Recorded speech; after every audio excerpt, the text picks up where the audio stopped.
আসসালামু আলাইকুম। Welcome to life with তোয়া তাকওয়াস মম। কেমন আছেন সবাই? আশা করি ভালো আছেন। আলহামদুলিল্লাহ আমরাও ভালো আছি। চলুন শুরু করা যাক আজকের ভিডিওটি। তো আমি শুরু করছি একদম সকাল থেকেই। সকালবেলা ঘুম থেকে উঠে ফ্রেশ হয়ে তোয়া তাকওয়াকে ব্রেকফাস্ট খাওয়ায়ে তো চলে আসলাম একটি সুইট বানাতে। এখানে আমি সুইটটি বানাচ্ছি হচ্ছে ব্রেড দিয়ে। ব্রেড নিয়ে নিয়েছি 4 পিস, তারপরে 1 কাপ লিকুইড মিল্ক দিয়ে দিয়েছি। দেন হচ্ছে 3 থেকে 4 টেবিল চামচ আমি এখানে সুগার অ্যাড করে দিয়েছি। দিয়ে এটা আমি ভালোভাবে ব্লেন্ড করে নিয়েছি। এরপর হচ্ছে আমি একটি প্যান নিয়ে নিয়েছি, ওখানের মধ্যে আমি বাটার দিয়ে দিচ্ছি। একটু বেশি পরিমাণে দিয়েছি বাটার। বাটারটা মেল্ট হয়ে আসলে দেন হচ্ছে আমি এখানে মিক্স করে দিব ছানা। এটা হচ্ছে লিকুইড মিল্কের ছানা। আমি ছানাটা কেটে নিয়েছি। তো এই ছানাটা আমি এখানে ভালো মতো একটু মিক্স করে বাটারের সঙ্গে রান্না করে নিব। একটু সফট হয়ে আসলে দেন হচ্ছে আমি ওই যে ব্রেড আর লিকুইড মিল্ক ব্লেন্ড করে রেখেছি চিনির সঙ্গে, ওইটা আমি এখানে মিক্স করে দিব। দিয়ে এটা আমি অনবরত নাড়তে থাকবো। যদি না নাড়ি তাহলে নিচে লেগে যেতে পারে। আর মিডিয়াম টু লো আঁচে আছে হিট। আর এদিকে আমি অনবরত নাড়তেই আছি যাতে না লেগে যায়। দেন হচ্ছে আমি এটা একটু মিল্কটা একটু শুকিয়ে আসলে আমি এখানে ফুড কালার মিক্স করে দিব, ইয়েলো ফুড কালার। এটা হচ্ছে জেল ফুড কালার দিয়েছি আমি। আপনারা চাইলে স্যাফরন বা অন্যান্য কালার, যে কালার পছন্দ সেটা মিক্স করতে পারেন। দেন এটা আমি আবার নাড়াচাড়া করে এখানের মধ্যে আমি পাউডার মিল্ক দিয়ে দিয়েছি 3 টেবিল চামচ পরিমাণ। পাউডার মিল্কটা মিক্স করে নিয়েছি ভালো মতো।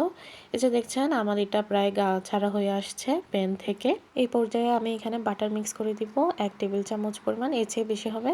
তো আমি এখানে বাটারটা মিক্স করে দিয়েছি, কারণ হচ্ছে এই পর্যায়ে যদি আপনারা বাটার বা ঘি ইউজ করেন খুবই সুন্দর একটি ভালো স্মেল আসে এটা থেকে। তো আমি এটা মূলত বানাচ্ছি হচ্ছে লাড্ডু, ব্রেড লাড্ডু ছানা দিয়ে। আপনারা তো অনেক পদে লাড্ডু খেয়েছেন, এটা অবশ্যই ট্রাই করে দেখবেন কেমন হয়। এটা বানিয়েছি আমি ব্রেড লাড্ডু। তো এই তো আমার প্রায় রেডি হয়ে গিয়েছে। দেন হচ্ছে এটা আমি কিছুক্ষণের জন্য ঠান্ডা করে নিব, বেশি না 4-5 মিনিট, যাতে অতিরিক্ত গরমটা কেটে যায়। ওটা ঠান্ডা হতে থাকুক, ততক্ষণ আমি দিকে একটু পানি খেয়ে নিই। তো এটাকে আমি কুসুম গরম পানি নিয়েছি 1 গ্লাস। আর হচ্ছে এখানে apple cider vinegar with the mother, এখান থেকে 1 টেবিল চামচ আমি মিক্স করে দিয়েছি। আর একটু 1 চিমটি পরিমাণ পিঙ্ক সল্ট দিয়েছি। দিয়ে মিক্স করে এটা খেয়ে নেব। এরপর হচ্ছে আমি এখানে চিয়া সিড ভিজিয়ে নিয়েছি। এটা আপনার হাফ অ্যান আওয়ার পর্যন্ত ভিজিয়ে রাখবো, দেন হচ্ছে ওটাও খাবো। আমি এগুলো রেগুলার খাই, সেটা তো আপনাদের আগের ভিডিওতে অনেকবার বলেছি। সকালে খালি পেটে এটা খেতে ভালো লাগে, কারণ আমি এখনো ব্রেকফাস্ট করিনি। এই তো আমি দিকে কথা বলতে বলতে ওটা খেতে খেতে হালকা ঠান্ডা হয়ে আসছে। এখন আমি এটা লাড্ডু শেপ দিয়ে দিচ্ছি।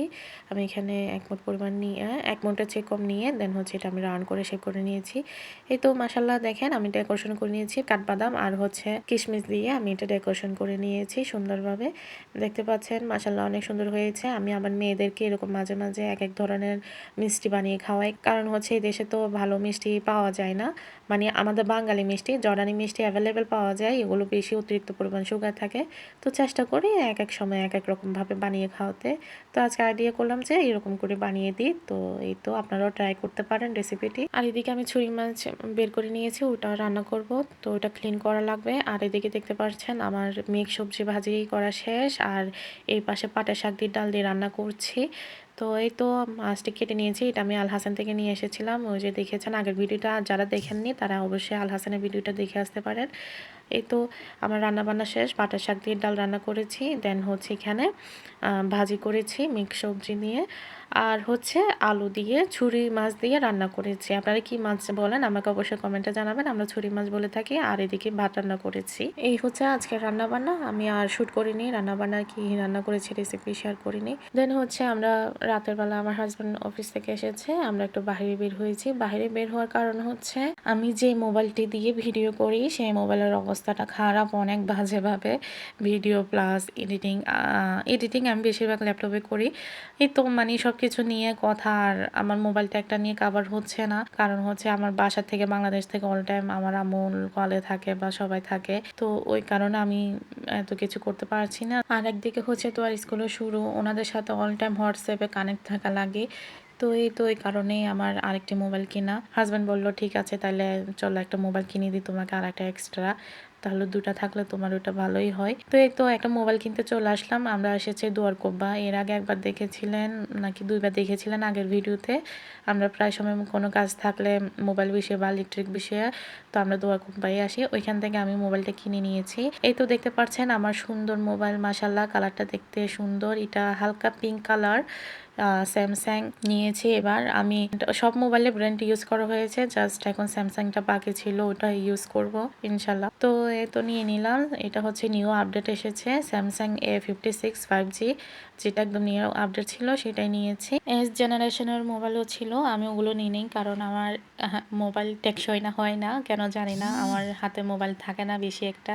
আর মনে হয় মোবাইল একটা 1 বছর বা 1.5 বছর ইউজ করতে পারি, এরপর না হয় নষ্ট হবে, না হয় চুরি হবে, না হয় কোথায় ভুলে ফেলে আসি, এরকমই হয় আমার মোবাইল। তো সেই বয়ে আমি আর এক বেশি দামি মোবাইল নিতে চাইনি। আর এটা হচ্ছে কম দামি তা না, মাসাল্লাহ অনেক প্রাইস পড়েছে। প্রায় জর্ডানি দিনারে মানে 300 জেডি পড়েছে। তো আপনারা কনভার্ট করে নিতে পারেন যদি কারো জানতে ইচ্ছা করে বাংলাদেশ প্রাইসে কত এসেছে। আর 300 দিনার পড়েছে কারণ হচ্ছে আমরা চার্জার সহ নিয়েছি। এক্সট্রা চার্জার নেওয়া লাগে স্যামসাংয়ে নাকি, ওই স্যামসাং মোবাইলের সঙ্গে চার্জার দেয় না, এক্সট্রা নিয়েছি ওই কারণে চার্জার সহ 300 দিনার পড়েছে। আর সঙ্গে কাভার নিয়ে নিয়েছি একটা, ওনারা কাভার এক্সট্রা দিয়েছে, কাভার আর হচ্ছে যে স্কিন আছে ওটা ফ্রি দিয়েছে। বাট আমরা আবার আরেকটি কাভার নিয়ে নিয়েছি পিঙ্ক কালারের, আমার পছন্দের কালার, বিশেষভাবে তো আর পছন্দের কালার পিঙ্ক কালার, তো ওই কারণে নেওয়া। আর এখানে আমরা মোবাইলটি আগে চেক করতে পারিনি, তো পরে আমরা এটা কেনার পরে চেক করেছি। ওনাদের নাকি ওরকম পারমিশন নেই, স্যামসাং মোবাইল আগে থেকে চেক করা যায় না। তো ওই কেনার পরে দেখছি ক্যামেরাটা কীরকম, মাসাল্লাহ সুন্দরই, খারাপ না, তবুও আমার একটু হালকা কীরকম ডাল রাখছে, বাট মাসাল্লাহ সুন্দর। হয়তো বা ইউজ করতে করতে ইউজ টু হয়ে যাব। এই তো আমার এই মোবাইলটাই নিয়েছি আমি, দেখতে পাচ্ছেন আপনারা, হালকা পিঙ্ক কালারের, একটু পেস্ট কালারের ছিল, তো ওইটা নিয়ে এটাই নিয়েছি। আর হচ্ছে এই চার্জারটি সঙ্গে অরিজিনাল চার্জার নাকি। তো আমরা শপিং টপিং শেষ করে চলে আসলাম মোবাইল কিনে বাসার সামনে। তো আমাকে বলছে মামা আমার একটি ডান্স থেকো, ও এখন ভ্যালোরিনা ক্যাপাচিনোর পিছনে পড়েছে, সারাদিন ওই ডান্সটি দেখাবে ঘুরিয়ে ঘুরিয়ে। আজকের মতো এখানে শেষ করছি, আল্লাহ হাফেজ, আসসালামু আলাইকুম।